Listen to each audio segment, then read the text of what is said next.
Are you performing leadership or actually leading? I'm Chisom Udeze, and this is Overnight Wisdom, a podcast for leaders who are done pretending. Here's the truth most leaders won't say out loud: leadership can make you harsh, aggressive, and detached, especially if you learned how power works in spaces that weren't designed for you. My guest today is Thorey Proppe, CEO and founder of Alda, a tech-enabled data-driven platform that measures and optimizes workplace culture. But this conversation isn't about building better workplaces.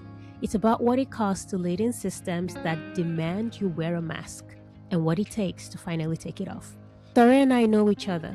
We've navigated chaos together, supported each other through the loneliness that comes with leading differently. We talk about burnout shaped by geopolitics and investor pressure, her ADHD diagnosis that reframed years of shame, the political training that taught her the game but normalized aggression. We explore what it means to be a woman founder when failure isn't gender neutral, when your mistakes get generalized to your entire agenda. We discuss the tension between Nordic values like work-life balance and the brutal truth that founders carry disproportionate weights for keeping companies alive. Thorey shares how outdoor endurance challenges in Iceland rebuilt courage, why most leadership advice is written by men for men, and why vulnerability is strength, but only when it comes from being grounded first. This conversation is for leaders stuck between ideals and operational urgency, for leaders who've realized the game they learned is making them harsh. Leadership isn't just about mastering balance, it's about noticing when the mask is on and finding the courage to take it off. Let's dive in. All right, Thorey. Welcome to Overnight Wisdom. I am excited to have you here with me. How are you doing? Thank you so much, Chisholm. I'm doing great. And it's just an honor to be with you and always nice to meet you. Always nice to see you. It's so inspiring. Oh, thank you. Likewise. So I'm just going to jump into the meat of things. Tell us a little bit about you, Thorey. I just start with my work identity. So I'm the CEO and founder of Alda. It's the workplace culture platform. We are like in the intersection of data science, leadership, and cultural change. Well, culture can of course be soft, workplace culture, because we want it to be human, but it can also be measured, and that's really important. And in order to change culture, you have to know the status, and that's where we bring in valuable data. And we also have very innovative gamified microlearning. So the Alda platform helps organizations to drive like a cultural change in a very sustainable way. I love my job. I love the team that I'm working with. Very passionate people that I've been really fortunate. And my co-founders and CTO, Sigyn Jónsdóttir, who is an amazing talent. And we are really, well, kind of backing each other up. Yeah, so this is where I am coming from, and well, I also want to say that I'm an adventurer. I'm an outdoor person. I do go a lot to the highlands in Iceland. I've been crossing glaciers, and yeah, I swam the English channels with my friends. So that's something that I really want to embrace more, because it's really something that nourishes me a lot. And I'm also a mother of two. Well, of course, I think my children are amazing, but they are, of course, adults now. I'm 27-year-old and 120. And I'm also a wife, and I'm a daughter. I have like so many women of my age. I have a lot of roles in my life, and I start each year with like, trying to find the balance. Sometimes I do, but I don't think I have now. All these years, I have never really found the balance, but I think it's also really inspiring to be always looking for it. And sometimes hitting the right balance there. Yeah, it's an aspiration. It's like, okay, this is the goal. Now I've gotten so much better at not getting to the tipping point. Like in the past, I used to get to the tipping point before I understood, like, ooh. But now it's like, all right, we've passed that hurdle. Now the next hurdle is, how do I not even get to this point where I feel overwhelmed, where I feel like I need to reset? Like, how do I bake it into my life, as a regular sense of, am I taking care of myself? Am I checking in? How am I feeling? How's my body? How's my nervous system? Yeah, exactly. I can so much relate to this. And I always think that I am now like, oh, I know exactly how to take care of myself. I know I'm not going to be like almost getting into a burnout. I've been there like before. And then it just like hits you and, kind of, you didn't really notice that.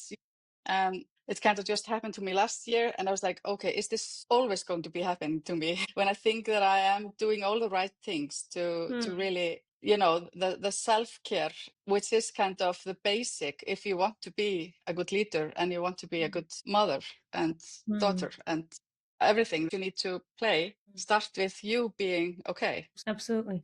I will say though that admittedly we had a crazy year last year. It's really difficult to feel centered when the world around you is falling apart. And that world falling apart is also impacting your business. It's impacting the decisions you make. It's impacting how clients engage with you. So, I mean, to be fair, I think last year was a bit of a lot. This like wave of like disappointment and negativity that came because of like geopolitics and how it affected a lot of our businesses and a lot of our livelihoods. So I just also wanted to name that. And I also wanted to say about Alda, actually. I think it's always interesting hearing people who build companies and you build this like data driven tech companies talk about it. And then from my experience as like somebody who has experienced the platform, I think one of the things I love about Alta is the ability to capture people's experiences at work and then articulate that in a way that is easy to comprehend and then map out actionable tools, like not overwhelming information, but kind of when you talk about micro learning, like little things you can do to actually springboard change. So I love what you have done. These are also really important information that is relevant for the workplace. As leaders, we are unaware of how our people are actually feeling at work, how they're feeling in their teams, and to be able to actually have a tool that can capture that and then give us little best practices that we can implement and change. I think that goes a long way. So I just wanted to add that about Altas. Thank you so much. It's also spot on what you're saying, and we can't really expect that the leaders are like aware of the experience of each individual in their team. And it's impossible for even for great leaders to do that. And that's also maybe not what they should be focusing on the whole time, but they should know it. This is what we hear also from our clients, that they are really, they see that the data that we are providing is actually helping them also to put it in practice, how they can really drive the change, because we are also helping them with the whole journey, not only like, okay, here's the data, it's showing is really, well, there's a lot of data that is a bit hard to see because it usually shows that, well, different groups have a really different experience. They have a much more difficult experience from the workplace culture than the majority group.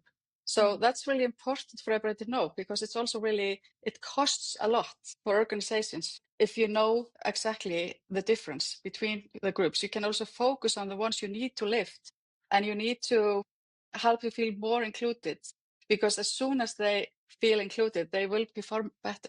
Yeah. So it's a really good business case. And it's also about like the human factor of leadership at the same time. Absolutely. So before you became a woman in tech, you were a woman in politics. And then you were also a woman in the corporate sector. You've also done public sector and private sector work. How did your childhood and your upbringing chart your path? I always find it so hard to connect dots like this for me. It's so much easier to do it for someone else. Yes. Everyone I ask this question is like, this is a hard question for me, because it's difficult for us to chart it for ourselves. It is. Well, my parents were really young when they had me. So my mother was 18 and my father was 20. So I think, it was, they were really like struggling as a young parent. So I think that affected me, but I think they managed to make a really secure and good environment for me, and especially how it is for us, all of us, when we grow up and become parents ourselves, we appreciate our parents even more, especially when I know that they were struggling then. When I was a child, I had epilepsy, so I was in a really strong medicine when I was a child, and it affected me a lot. So I had to go to sleep really early. I quit doing this medicine at like 13 or 14-year-old. It's really hard to say how it has led me here. But then, of course, when I look back, you always think that you are so self-made. But then you look back, there are always people. My father was running his own company all the time. My grandfather was really an entrepreneur. My great grandmother, she lived in a small village in Iceland. She had, I think, 11 children, and she was also running kind of the phone and post office from her kitchen. And she had this little like a hole in the kitchen, so that was the reception where people were coming like for the post. So it's like, of course you have some of these kind of genes in you. I have this entrepreneurial thinking also from my family, and I think it's coming from like both sides in my family, and at some point they have obviously encouraged me to be courageous, and I think courage is probably something that I have always valued. I also realized that I also have to preserve my courage and use it, because it can also become reckless. Yeah. And also when other people are really seeing that you are a courageous person and pushing you towards some things. So I've also seen it like become something else, And but I've also experienced the times where I'm not courageous. I'm a kind of afraid, and that's not a good place to be. No, no. I think But that it's that balance is important. yeah, it is. When you're talking about courage, I think one of the things that is coming up for me, sometimes when you are the person who says the thing, who does the thing, people sometimes stop seeing you as a human being. They see you as a vessel to act. Exactly. Yeah. And you don't get a lot of care. And that can feel very isolating. And especially as a leader, somebody who takes the risks, who takes the hard conversations, it becomes very extractive. Yeah. Mm-hmm. And I guess that was what you were talking about in terms of like how it can also be quite depleting. Yeah. What type of leader are you? If you have to say? Yeah. You're not asking the easy questions, but that's not a surprise. Yeah. Well, I think I am always learning. And that's something that I'm always going to be for my whole life, is to realize that this is like a learning curve, and I think you always need to change. In terms of like what is happening in the environment, what is happening with yourself. Well, I think that first and foremost, I am really aware that I need to take care of myself in order to be a good leader. And I also find it really hard to have like this, to define a lot how I am as a leader, because sometimes I feel like people I've been around that are like identifying too much what kind of leader they are, they become too performative about it.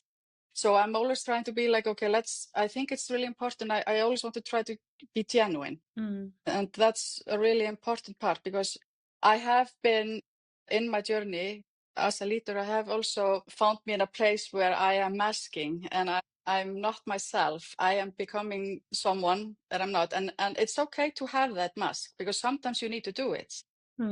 During this, well, like you mentioned, I've been in a very different places, like in the corporate environment. I've been in entrepreneurial world, politics. I think politics shaped me a lot, like as a leader, because I think it's important also what I have learned. I've seen patterns, and I've seen like how power operates, and I've seen it really closely, and I've been a part of it, how decisions are made, and that's not always according to the organizational charts. And it's really important to know the systems in order to be able to change them.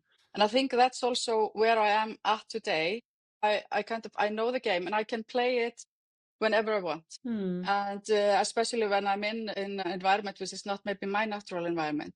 But it's important to be able to take that mask off. And that's, I've found it like at one point, I realized I had the mask on and it was not going off. And I had been like in this performative mode for such a long time, and it's draining you. Mm. And I have had like a lot of learnings now, even when I started Alda, and I had like a really long career up to that point. Just now, in these 3 years that I've been leading Alda, I've learned so much. One very important part is that I finally got an ADHD like diagnosis. It has really changed me a lot.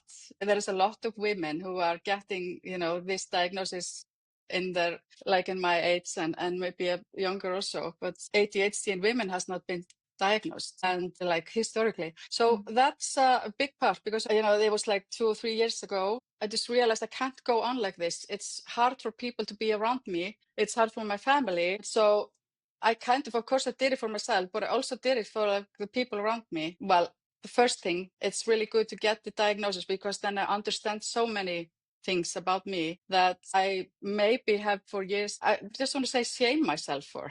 And that is, of course, frustrating. And that makes me frustrated towards the people around me. And then also like experiencing the difference when you start, on the medicine, how it is liberating. One of my friends, he described it as like you have this like train station in your head, and suddenly it stops, and you experience like a quiet, and that was something that I experienced, and at the very beginning, I felt a little bit of like I would say like a sorrow, or like I was like, why didn't I get this before? That is also something that changed me a lot, and then I think also like starting to work with like this different generations. Now I'm working with a lot of like millennials and Gen Z in my team, and I really like how they have different approach to like culture, and that was also a good wake up call for me because they kind of mirrored for me that they found me being bit too harsh at sometimes, and that was a wake up call for me because it's my journey has been like, learning the game, and I have always experienced me as not like a really hard leader, more like, but of course, being in politics makes you really harsh and aggressive. And like this, like how the game is played, and then when you go out of it, it is yeah. And so that was also something that I'm really grateful for because they just kind of helped me with this conversation to become like, well, I say like more human leader. Like, so this is like two things that really have shaped me in like the last years. Yeah, absolutely. So a few things coming up for me. When you were coming up, what was the model of leadership that was present for you? I talk to women leaders all the time who say the template they had was modeled after a man, right? I'm also putting this within the context of you are coming from a country where women are the leaders in a sense, but it wasn't always the case. So I just wanted to capture like, what was the template for you that you were performing and trying to fit into? Yeah, that's a great question. It's like, well, I'm from Iceland, and people, of course, look towards us as role models. And we have done some amazing things here. And I have to say, in the last year, when everything was happening in the world, I was really proud of being from Iceland. Well, towards your question, so when I was growing up, it was not, I think it was just really similar to other Nordic countries, maybe. Your role models were male, most of the role models, except for like Vigdís Finnbogadóttir, of course, our first president. I think I was, 8 years old when she was elected. And I still remember waking up and my mom was like, Vigdís won, she's the president. And I was so happy. And it was like, I think everybody, all as girls, remember this moment.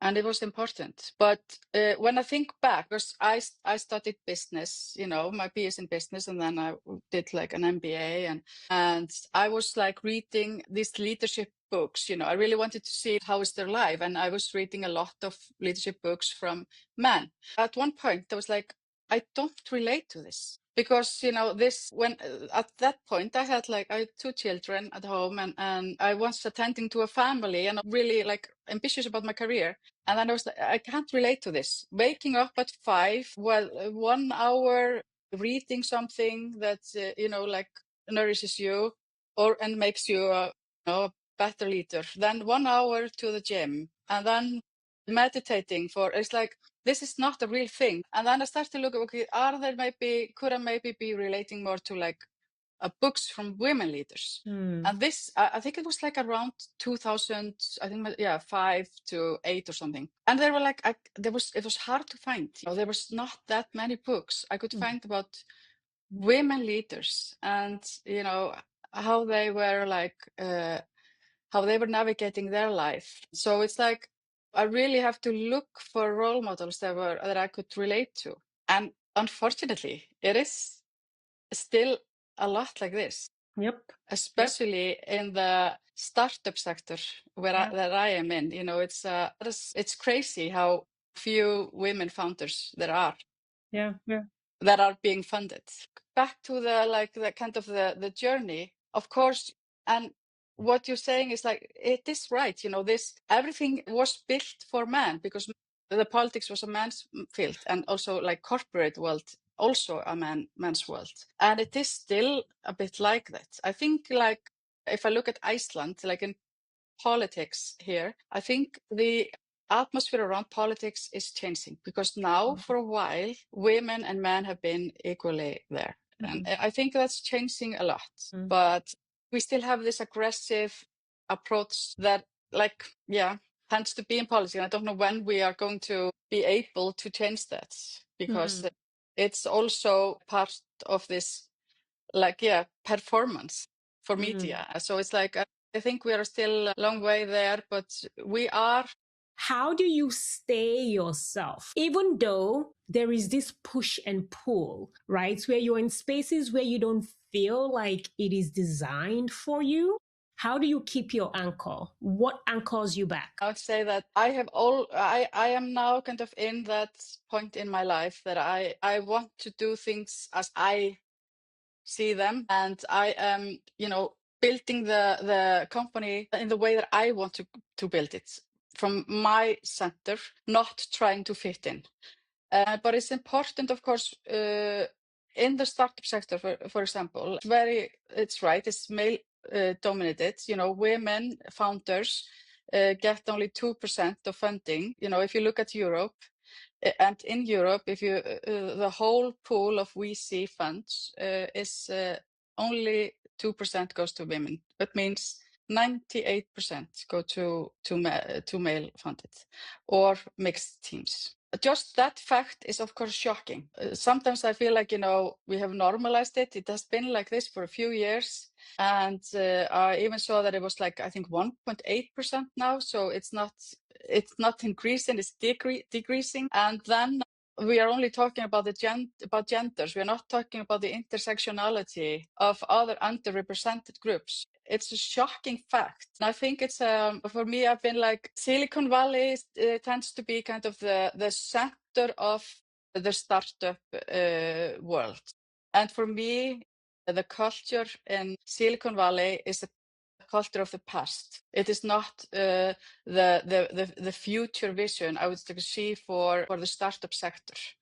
I love pointing out, like, when you are, how diversity is really paying off, and it's a great business case, and that's not only my opinion, it's built on data. So like Serena Williams has a VC fund that has had like 85 investments and has produced 14 unicorns. So 16% of their investments are unicorns. And I have to say, maybe I didn't emphasize that. Serena Williams, Serena Ventures, is focusing on underrepresented founders, diverse teams. And so this is a great business case. And that's also where we have been trying to, like, deliver also through Alda is, it is a great business case.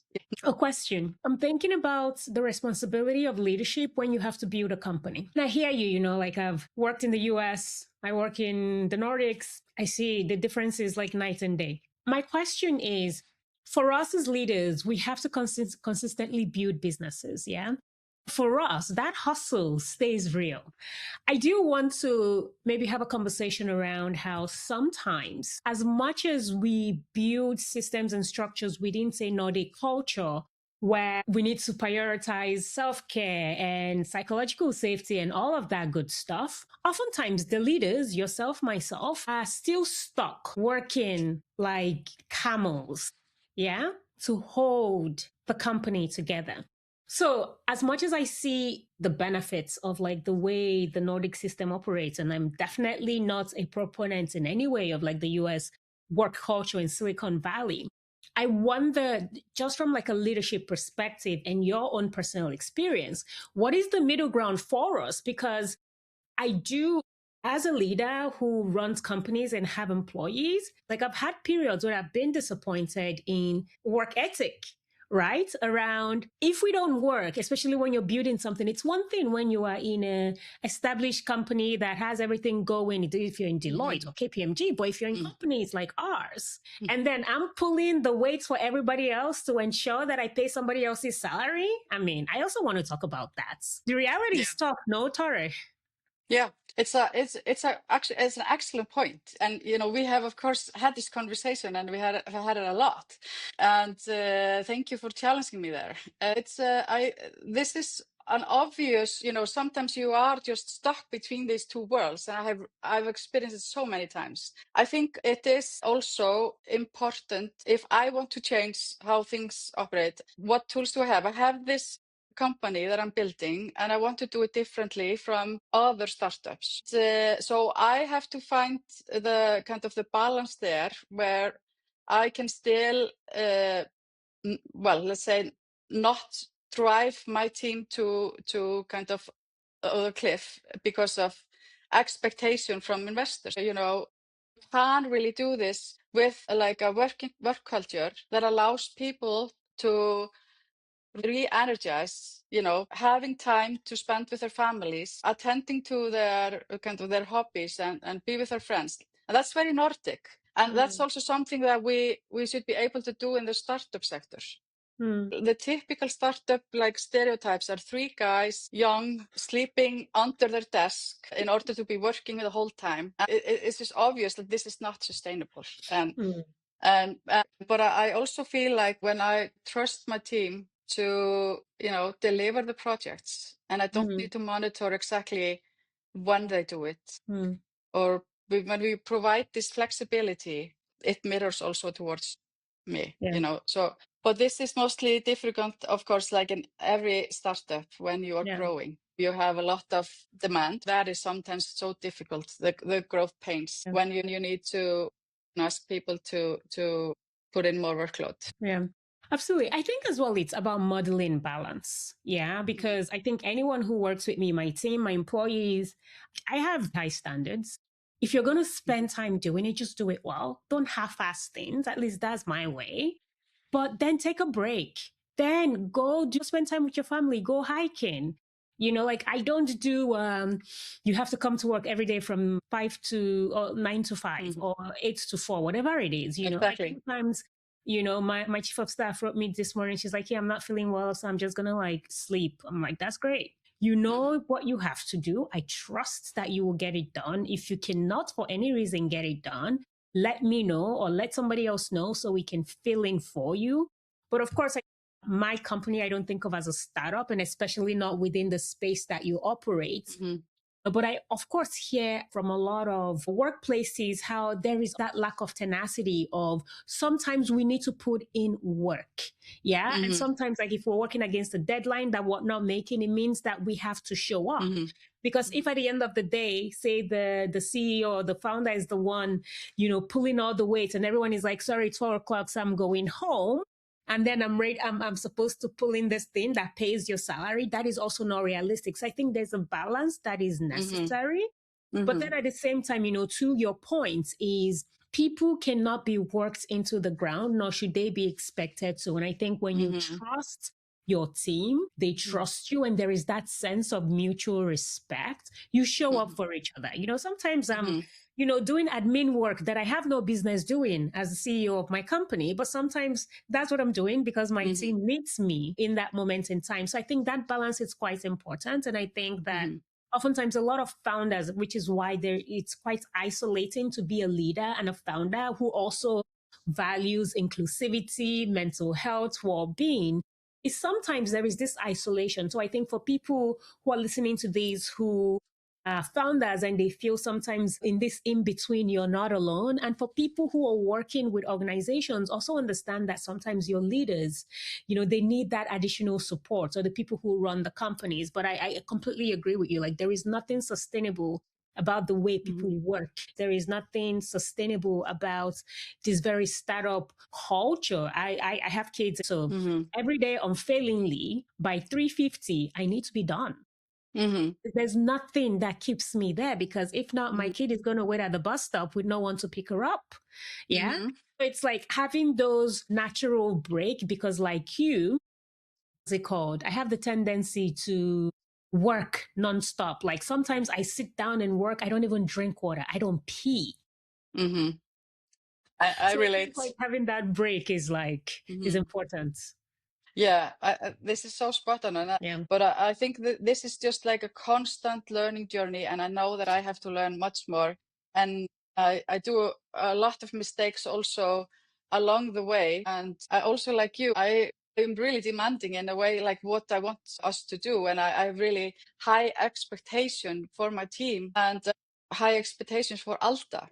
And I think that, what is also great with Alda is that I have such a passionate team, and we are all passionate about what we're doing. And that's also a part of why people want to work at Alda, because we are, of course, working on something that is socially really important. And we can really drive change. And that is something that is really rewarding. Thorey, I want to ask you about this debate that continues to come up in life, especially when you're a woman and you are a leader. I have friends who argue that they just want to be called a leader. Yeah, because they argue that men are just called leaders. They rarely hear anyone say man leader, right? Or male leader. But then there's a lot around like woman leader or female leader or female entrepreneur. And they are challenged by that need for qualification, because they just want to be seen as a leader for what they are.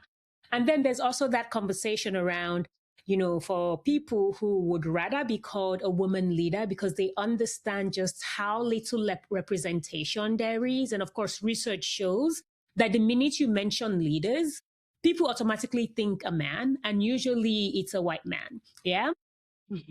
How do you identify? Do you identify yourself as a leader, or do you identify yourself as a woman leader? Well, this is such a good question and challenging.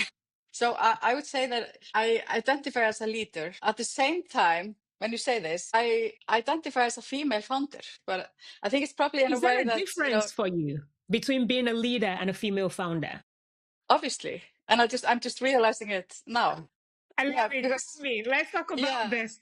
Yeah, I find it as strange as you, but I'm trying to grasp it. But I think it's like being a female leader. I feel like a lot of responsibility being a female founder. So there is a saying, fail early, that we all hear. It's about if you fail, it's better to realize early what is wrong in your product or in your service or whatever you're doing, because it's so costly to do it later in the process. It's always more expensive to fail later than early. So it's about the kind of granting you to make mistakes and learn from it. And this is supposed to be really in the startup sector, something that, you have to make mistakes for women, or in terms of your gender.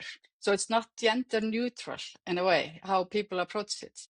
Because when men fail, it's individualized to that person. Yes. But when a female founder fails, it is generalized towards their gender.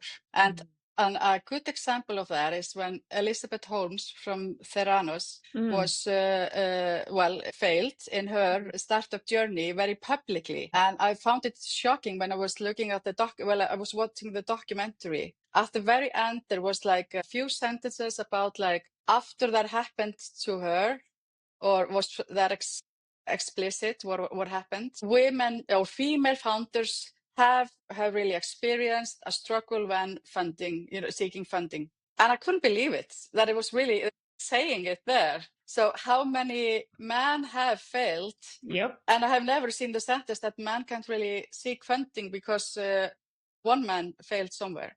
So this is still happening. So that's probably why I am really experiencing the responsibility that I have as a female founder, that if I fail, will it be more difficult for other women than to seek funding? So that's probably why I am identifying as a female founder. The way I'm so much aware of it, that I am a female founder and I have this huge responsibility towards my gender. It is of course not fair, but it's a reality, and I am ready for it, and I am taking the responsibility. But as in like a leadership, for me, is like a broader group or space, because it relates to so many professions and sectors, and there I don't really feel any kind of relation to my gender in that sense. I think your view on the conversation around actually being a female founder and a leader, I think that's actually quite sound, right? There is a different experience of what it is to be a woman building anything. And it is true that when you fall into a marginalized group, you represent everybody that comes after you. So if you mess up, everybody else messes up, and whereas for a man, if you mess up, if you lose millions and billions, they will still invest in you next time, right? Because it's just a thing that you did. Yeah. And when it's even better if you fail, because they look at that's a great track record. Yeah, and then as a woman, you better not fail. But I think this is something that is also reflecting in society, even outside of investment or building businesses, right? A woman can do 9 things well and then mess one thing up. And it's like, oh my gosh, how dare she? Whereas a man does 1.5 things well. And it's like, oh my God, amazing. So I think societally, there is also that, inherent misogyny and sexism that is baked into how we've been socialized, especially in systems of patriarchy. Yeah. And I was reflecting when you were talking about, even for me, how do I experience this need to be, am I a woman leader or am I a leader? I am a leader. I view myself as a leader, but I know that in some rooms, I need to show up as a woman leader. And in some rooms, I need to show up as a mom leader. And in some rooms, I need to show up as a Black leader, exactly. So it's contextually, how do I need to show up in spaces? Because of course, the minute you start looking at all the identities that you carry, people expect less and less. If you're a mom, it's but you have kids. Aren't you going to take care of your kids, your young kids? No one ever asks that to a man who's building a company who has young kids, because there's that assumption that you probably have a woman at home who's taking care of it. Amazing. It will not be a hindrance for you. But as a woman, there's that expectation that it will hinder you. So I think that's actually a really good reflection on which rooms do I need to show up and bring forth a lived experience that I have, also being fully aware. I know it. When I walk into a room, I have to contend with, okay, first I'm a woman and I'm walking into a very masculine space. And then I have to think about, I'm a Black woman. Then there's another thing and another layer and another layer, in terms of exactly how we experience the world. So I think actually that was a really good reflection in real time, Thorey. Nice. Yeah, and same. Yeah, it's so interesting. And thank you for this question. It really made me think. Yeah, of course. All your questions. I'm glad. I like tough questions, but also questions that make us think and reflect. Which brings me to my next around. If outside of the conceptualization of who you are as a leader, what are some things that are non-negotiable for you? In terms of values, if you could name 3 values that you have, it could be respect, it could be authenticity, it could be whatever it is. What are values for you? It doesn't have to be 3. I'm just saying, what specific values do you think is non-negotiable? So one is definitely honesty. That's a very important value for me. I find it so important that I feel that people are honest and that I am honest also. And it's also probably part of that. I'm not really good at reading people. I'm really impatient. I'm of course working on that, but I'm like, can you just please say what you think or what you want? I really respect that. I am not really afraid of people being honest with me. I find it much harder when people are not, and especially when people are really expecting me to be reading through what they're saying. So that's important for me, and that's something that I really value as like a leader. I think it's important. That's mostly because of like the opposite of it, which is like fear. I think that fear is something that is like it paralyzes you as a leader in a way that you can't really operate. So it's really important to sit well in your courage. And I want to say the third one, vulnerability. I really appreciate it so much in people when they are vulnerable. And I also am practicing it a lot to be vulnerable, because I think that's vulnerability comes from strength, courage to be vulnerable.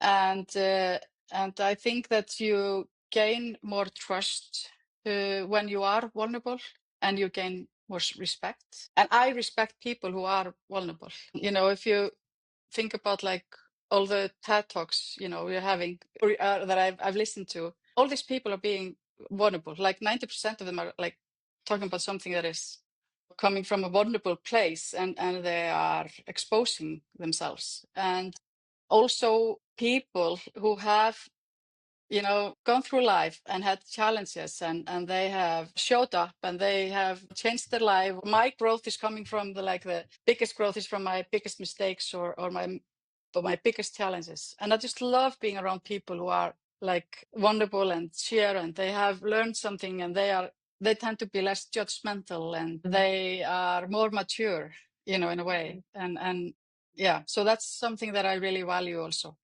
Right. Thanks for sharing. So we've been talking about identity clarity, and you've shared lessons you've learned along the way. You talked about recognizing when you're in spaces that was not necessarily created for you. And sometimes you need to read that context well and adapt to that context, as long as you don't stay in that shape-shifting mode. And of course, you talked about your values around honesty, courage, and vulnerability, which I think are quite phenomenal. A question I do want to ask you now is just reflecting on, who are you now as a leader that was different from who you were as a leader 8 years ago? What is different in how you lead outside of a work context? Like, even how do you lead in your own life, in your own home? What has changed for you? I think that I'm more grounded. I kind of sit better in myself as being Thorey. I think it's more comfortable than 8 years ago. And that's also because I have started to have a different conversation with myself, and that's really important. I am trying to be more, kinder to myself, and talk to myself like I would talk to my best friend, not being judgmental, and just like embracing my weaknesses, or like just letting them be there too. And remember that I'm not perfect, and I never will be. And I think that's something that is important, And also, I think I was not as aware of it like a few years ago, that how much. And I just go back to this kind of, I have to be in a mentally good state, and physically good state. When I am okay, when I am grounded in myself, I am more able to motivate other people, and also be just like a good mother and a spouse, and that's also a big part of my life, an important one. I am coming from a good place, because I'm just projecting what I am and how I feel. And especially if I want to be vulnerable as a leader and towards my team, it has to be vulnerability comes from strength. And then I have to be really grounded to be able to be vulnerable as a leader. One more thing that is like, I really value like passion. And I really have realized that for me, I can be super passionate. And it's a little bit what you were talking about before, when you just kind of get absorbed in it. Sometimes you have to just like, okay, now I have to stop. I have to do something just to, energize myself. Passion can also be exhausting. Mm-mm. Yeah, absolutely. I mean, people drill themselves into the ground on the basis of Yeah. passion, and I think having things that force you to take a break, like I'm so grateful for pickups, and it's Yeah. not so far from me, which is great. Like I can walk to the bus stop in 3 minutes, but I need to be there. I don't care how important it is. I have to stop because I have to go pick Hmm. up my child. So I think it's for me and somebody who like I get passionate and obsessive about things I'm doing and I want to finish it as quickly as possible and deliver. It's nice to also take a break, and I think what you were talking about in terms of how you show up for yourself, like being a parent and being a spouse, those things are also quite important. I think for me, also kind of have to, earlier you talked about shame, which I thought was very important as well, is I had to let go of shame that, oh, maybe right now I'm not putting my children first or my family first Hmm. because I had to come back to I need to put myself first because when I put myself first, I show up for everybody else. Yeah, I show up for Exactly. my children and then I'm putting them first. I show up for my husband and then I'm putting him first. But if I don't do it, I just drain myself. So also having those boundaries and being Hmm. honest with what I need, I think that has been quite, important. So just hearing you talk about how you look at all the priorities, but also how you take care of yourself, how you Hmm. speak to yourself and also how honest you are with yourself. Because I mean, we can keep lying to the world, but we know what we know, right? Hmm. And like Exactly. we need to meet ourselves all the time and go, okay, maybe this worked for me last month.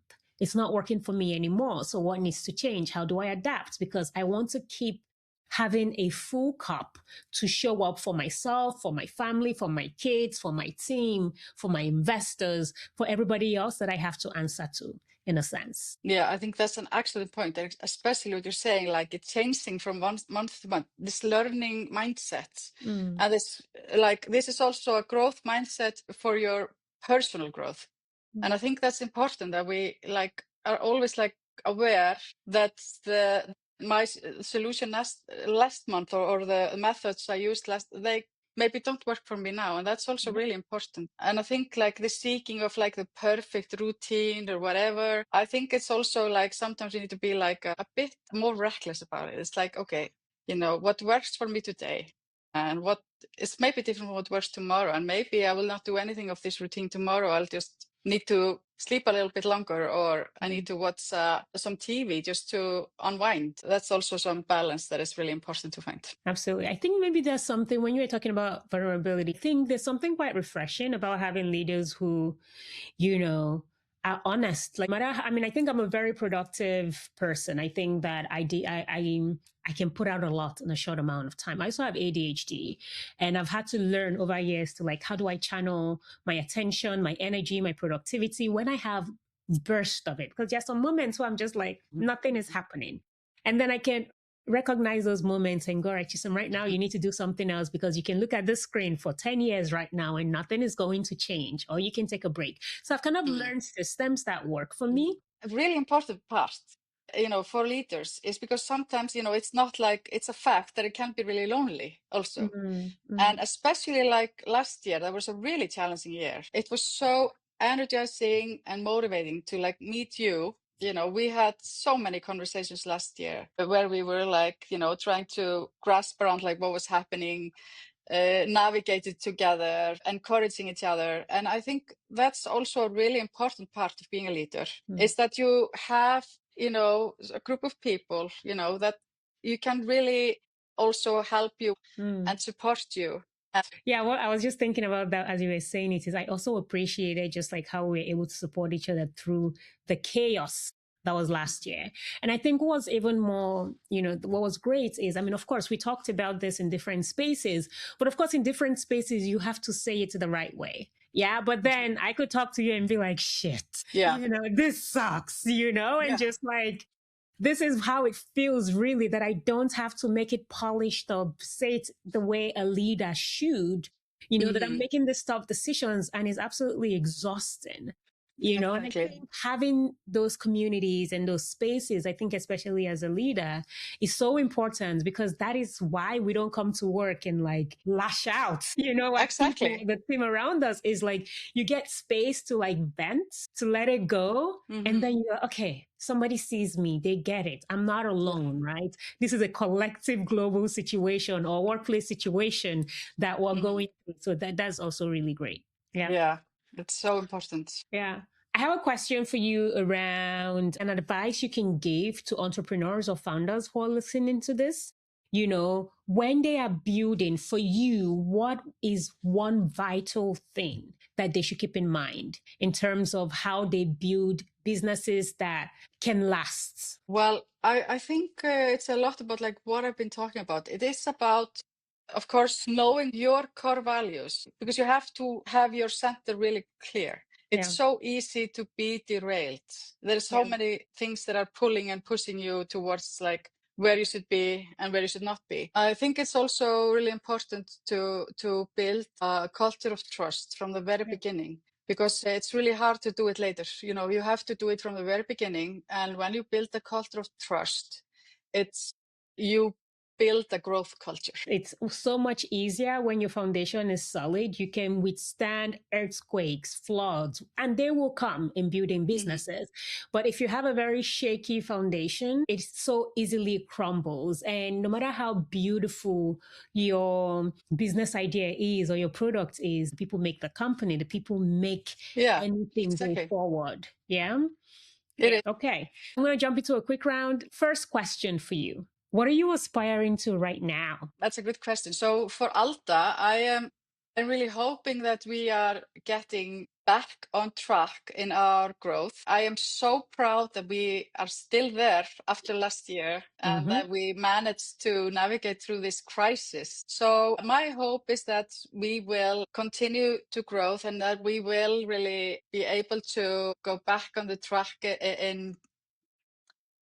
in our like global expansion, and that's kind of my hope that we will just like by the end of this year be in a very sustainable Position. and growing position. In my personal life, it's a lot about grounding myself. I am really taking care of my mental and physical health. I am really thinking about balance. That's something that I'm doing.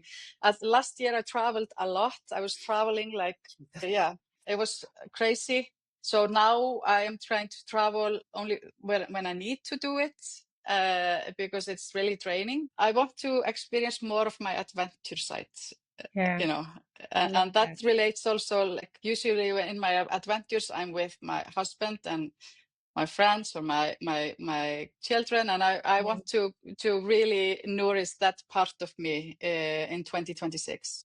That's important. Yeah. I love that. I wish that for you too. Okay. If you could speak to yourself when you were younger or when you were just starting out in your leadership journey, what would you say to your younger self? What do you wish you knew Well, then? I would probably say like don't be afraid of the challenges in your life because they are all going to be something you appreciate later. And that's kind of what like now when something happens, these are the times where I really grew a lot as a person and it always makes you a better person. What is one piece of practical wisdom about leadership or even building a company or taking care of yourself that you can share with our listeners that they can apply immediately? Wow. Well, I'm going back to courage. That's courage and passion. Just like, be aware of what you're passionate for, and have the courage to do it and just like find your courage. It's so important. How do you find courage, Tori? Well, I can just tell you one really practical way of how I found my courage. In a very bad 2014 was the worst year of my life. And it was a really hard year.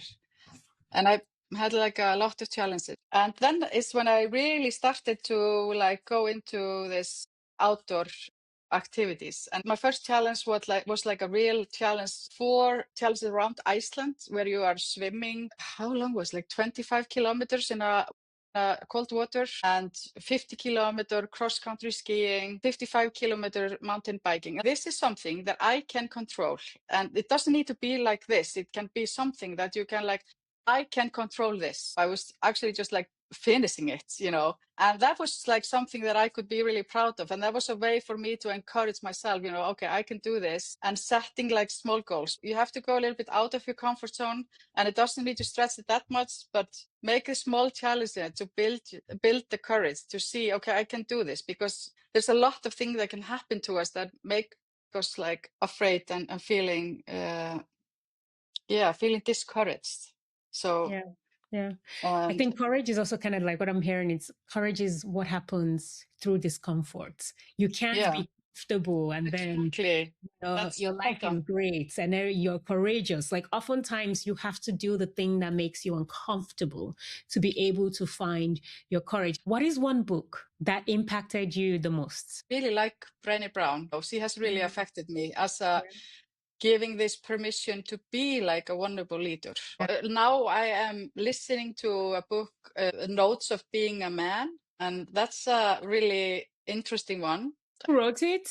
Scott Galloway. It's a man talking about his experiences, but I think he managed to do it also be aware of the fact that his experience is quite different from others. And then I'm reading The Night Manager. I just started to read it. It's a book that got the Pulitzer Prize. Okay. And another book I just finished, and that was a really interesting one. It's a book from Virginia Giuffre, who is the Epstein survivor. It's a very interesting book and gives you insight into talking about courage. She was a very courageous woman. How many books do you read at once, Thorey? So I usually read I listen to one and I'm reading one. Okay, so you do two. Yeah, two at a time.